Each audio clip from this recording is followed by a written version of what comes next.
NBC News foreign correspondent Matt Bradley, who is in Kyiv. So tell us, how significant is this attack on Russia? What more do we know about it? It's very significant, Yamiche. As you mentioned, probably one of the deadliest attacks, single attacks that we've seen in months, maybe even since the beginning of the war.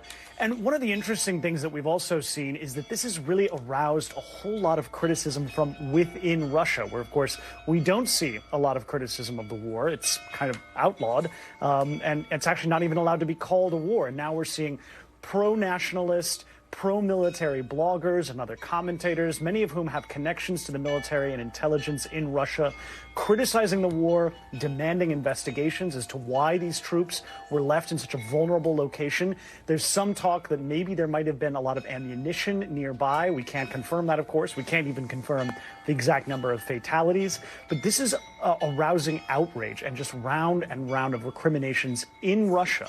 And that is significant. That could have an effect on how this war is waged as we go into 2023. Yamiche? Certainly a significant development. Matt, I also want to ask you about Russia's continued attacks. We saw a number of them over the holiday weekend. What do we know about their weapons stockpile, the sort of pace of these attacks, and what they're thinking as we go into this new year? Yeah, I mean, the pace of the attacks have definitely picked up, because remember, all of this started back in the fall. These rounds and rounds of Russian strikes against Ukrainian electricity infrastructure, mainly in Kyiv and throughout the country. That used to be maybe once a week. Now, just this week, we've seen it every day for about 5 days. So that's a big uptick. And we just heard from President Volodymyr Zelensky. He said that there were 80 drones fired just since the beginning of the year. And he said that we can expect another round of prolonged drone strikes. I spoke with the spokesperson for the Ukrainian Air Force, and here's what he told me about their stockpiles. Do you think that the Russians could run out of missiles, run out of drones?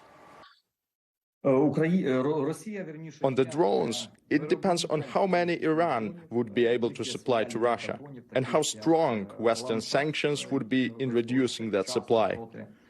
On the missiles, we see from military intelligence data that now Russians are using their untouched spares and that they are also running out of ballistic missiles.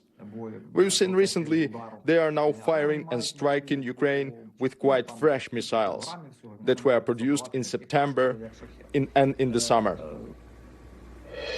So just to explain, he's referring to the drones, these Shahed drones, sort of self-exploding drones. They don't drop weapons, they simply collide into their targets. These are sourced from Iran. So the question is, how many does Iran have? And how much is Russia spending on these? And can they keep buying all of these drones? Again, 80 just since the beginning of 2023. And in those big questions, I wonder if there are also any guidance here you can talk about on Ukraine's ability to keep defending itself, as the president there, of course, has a message for the people there.